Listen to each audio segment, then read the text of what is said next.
ആദ്യത്തെ പാട്ട് തന്നെ ഭയങ്കര ഒരു മാസ് എൻട്രി എന്ന് തന്നെ പറയാവുന്ന ഡെബ്യൂ സോങ് ഹിറ്റ് ആവാൻ വളരെ അപൂർവമല്ലേ? അത് ഭാഗ്യം. മാസ് എൻട്രി എന്ന് മാസ് ആണോ, കാരണം ഇത് അറബിക്കഥ ഒരു സ്ലോ ഹിറ്റായിരുന്നു. അത്ര വലിയ ഒരു ന്യൂസായിട്ട് വന്നൊരു, അതിന് മുമ്പ് ശ്രീ ലാൽ ജോസിൻ്റെ ക്ലാസ്മേറ്റ്സ് ഒരു ഫിനോമിനൽ ഹിറ്റായിരുന്നു. അതിനുശേഷം അറബിക്കഥ വളരെ സാധാരണ സിനിമയാണ്. അപ്പോൾ അദ്ദേഹത്തിൻ്റെ മാത്രം ചോയ്സിൽ അദ്ദേഹം ഇക്ബാലേട്ടനെ കൊണ്ട് സ്ക്രിപ്റ്റ് എഴുതിക്കുന്നു. വളരെ സാധാരണ ഒരു സിനിമ മതി എന്ന് തീരുമാനിക്കും. അന്ന് വരെയും സിനിമ ഈ പറഞ്ഞ പോലെ നമ്മളുടെ സിനിമ നമ്മൾക്ക് ചുറ്റും ഉണ്ടെങ്കിൽ പോലും സിനിമ എന്ന് പറയുന്ന അതിനുള്ള ദൂരം വളരെ കൂടുതലായിരുന്നു എന്നെ സംബന്ധിച്ച്. നമുക്കങ്ങനെ പരിചയക്കാരൊന്നും അങ്ങനെ ഇല്ലാത്തതുകൊണ്ട്. അപ്പോൾ അങ്ങനെയുള്ളൊരാളെ ഇതിലേക്ക് കൊണ്ടുവരാൻ ഉള്ള അദ്ദേഹത്തെ പോലൊരാൾക്ക് പറ്റുന്നൊരു കാര്യമാണ്. അപ്പോൾ അദ്ദേഹത്തിന് അതിന് സൗഹൃദം മാത്രം മതി. നമുക്ക് ഇത് അറിയാമോ ഇല്ലയോ എന്നും അദ്ദേഹം എൻ്റെ ഇടയ്ക്ക് എപ്പോഴൊക്കെയോ അത് കണ്ടിട്ടുണ്ട്. അദ്ദേഹത്തിൻ്റെ ഒരു ജിങ്കിളും പിന്നെ ഒന്ന് രണ്ട് ചെറിയ ചെറിയ വർക്കുകൾ അദ്ദേഹത്തിന് വേണ്ടി ഞാൻ ചെയ്തു. അപ്പോൾ തന്നെ അദ്ദേഹത്തിന് ആ ഒരു ഇമ്പ്രസ്ഡായി. അത്രയും മതി അദ്ദേഹത്തിന്, നമ്മളുടെ ഒരു CV അത് മതി അദ്ദേഹത്തെ പോലെ ഒരാൾക്ക്. അല്ലെങ്കിൽ പിന്നെ നമുക്ക് എൻട്രി ഒന്നും അങ്ങനെ കിട്ടാൻ പോകുന്നില്ല. പിന്നെ അതിൽ ഈ പറഞ്ഞ പോലെ പല തരത്തിൽ ഇപ്പോൾ തിരികെ ഞാൻ എന്ന് പറയുന്ന പാട്ടാണെങ്കിലും അതൊന്നും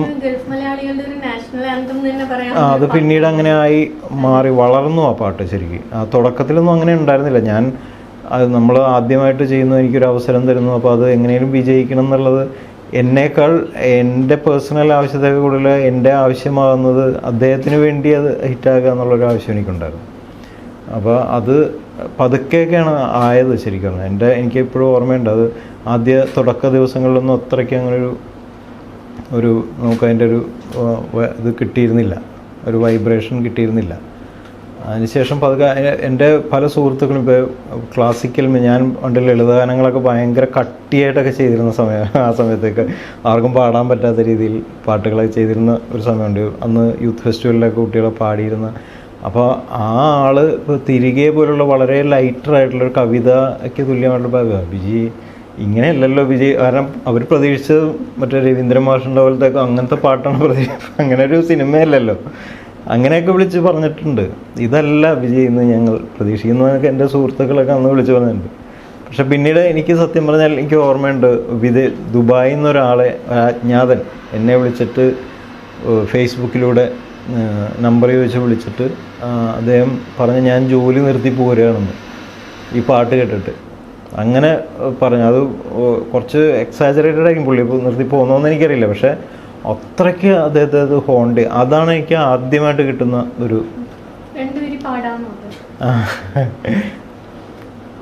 തിരികെ ഞാൻ വരുമെന്ന വാർത്ത കേൾക്കാനായി ഗ്രാമം കൊതിക്കാറുണ്ടെന്നും തിരികെ മടങ്ങുവാൻ തീരത്തടുക്കുവാൻ ഞാനും കൊതിക്കാറുണ്ടെന്നും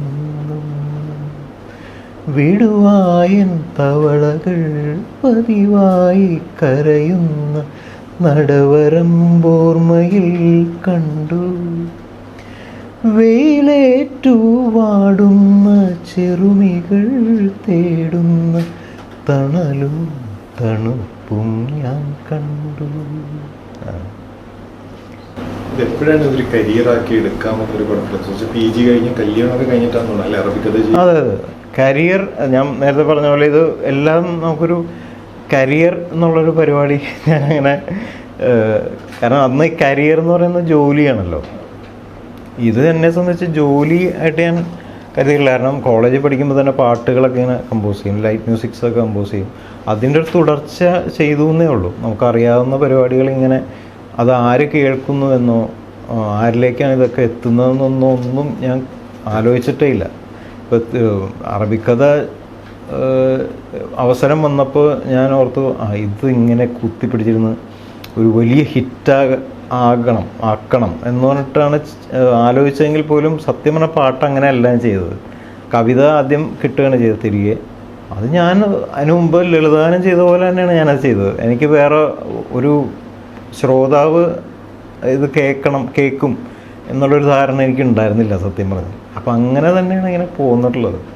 ഈ ലിസണർ മുന്നിൽ എപ്പോഴൊക്കെയോ മാത്രമാണ് വന്നിട്ടുള്ളത്. അത് ഈ സംവിധായകർ ഇപ്പോൾ ലാൽ ജോസിനെ സംബന്ധിച്ച് അതൊരു പ്രശ്നമേ അല്ല. ഞാൻ ചെയ്യുന്നത് ആദ്യത്തെ ട്യൂൺ മറ്റൊന്നായിരുന്നു, അത് കേൾപ്പിച്ചപ്പോൾ ഇത് ഓക്കേടാന്ന് പറഞ്ഞു. പക്ഷേ എനിക്കാണ് തോന്നിയാൽ ഇത് പോരാ, ഒരെണ്ണം കൂടി ചെയ്തത്. അപ്പോൾ ഞാൻ അദ്ദേഹത്തെ എല്ലാവരോടും ഞാൻ ഒരെണ്ണം കൂടി ഒന്നും ചെയ്യാം, എനിക്കത് അത്ര തൃപ്തിയായില്ല എന്ന് പറഞ്ഞിട്ട് അത് ചെയ്തു.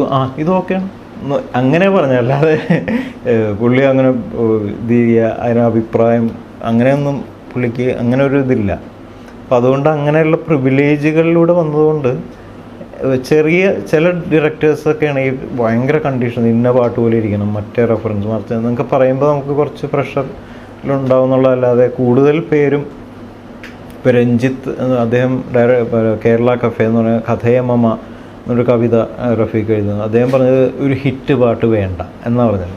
അങ്ങനെയൊക്കെ പറയുന്നത്. അപ്പം അങ്ങനെ നല്ല പാട്ട്, ഹിറ്റിന് വേണ്ടി പാട്ട് ചെയ്യണ്ട എന്നാണ് പുള്ളി പറഞ്ഞത്. അപ്പോൾ അത് നമുക്ക് വലിയൊരു ഇതാണ്. അപ്പോൾ ഞാൻ ആ പാട്ട് ഓരോ വരിയും ഓരോ രാഗമാണ് ശരിക്കും ആ പാട്ട് അങ്ങനെയൊക്കെ ചെയ്തിട്ടുള്ളത്.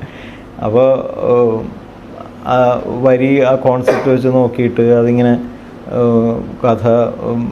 കഥയമമ എന്നാണ് പറയുന്നത്, കഥകൾ പറയൂ എന്ന് പറയുമ്പോൾ പല കോടി ജന്മങ്ങൾ കുമിളകളായി ഉണർന്നുടയും കഥാസരിത് സാഗര സീമയിൽ, അങ്ങനെ ഇതിൽ ആ കുമിള പൊട്ടി പുതിയതൊന്ന് തുടങ്ങുമ്പോൾ അവിടെ പുതിയൊരു രാഗം ഇടുകയാണ് ചെയ്യുന്നത്. അങ്ങനെയൊക്കെ ചെയ്തിട്ടുള്ള ഒരു പാട്ടാണത്.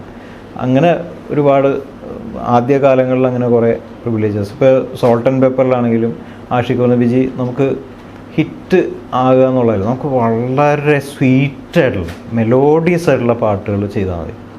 ഹിറ്റ് ആകുമോ ആകാതിരിക്കും. ആ സിനിമ അങ്ങനെയാണല്ലോ, ഹിറ്റ് ആവുമോ ആവാതിരിക്കുക. നമുക്ക് അറിയാത്തൊരു സിനിമയായിരുന്നു അത്, നമുക്ക് കണ്ടാൽ അറിയാം. അപ്പോൾ അതുപോലെ അവൻ നിർദ്ദേശിച്ചത്. അപ്പോൾ അങ്ങനെയുള്ള ഒരു ഏജ് ഉണ്ടായിരുന്നു എനിക്ക്.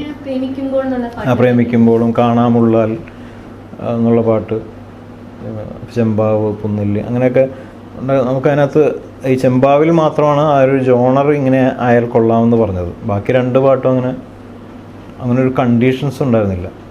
Just melody, sweet. നമ്മൾ പഴയ പാട്ടൊക്കെ കേൾക്കുമ്പോൾ നമ്മളെ ആവർത്തിച്ച് കേൾക്കുമ്പോഴും അതിൻ്റെ ന്യൂആൻസസിലൂടെയൊക്കെ നമുക്ക് സഞ്ചരിപ്പിക്കാൻ പ്രേരിപ്പിക്കപ്പെടുമല്ലോ ചില പാട്ടുകൾ. അപ്പോൾ അത്തരം പാട്ടുകൾ അത് മതി എന്നാണ് പറഞ്ഞത്. അപ്പോൾ അങ്ങനെ നമുക്കൊരു ഇമോഷണലി അതിനെ നമുക്ക് സമീപിക്കാൻ പറ്റി. അത്തരം അങ്ങനെ കുറേ പടങ്ങൾ ആ സമയത്ത് ചെയ്തതൊക്കെ നമുക്ക് അങ്ങനെ ഗുണകരമായിട്ട് വന്നു പേഴ്സണലി.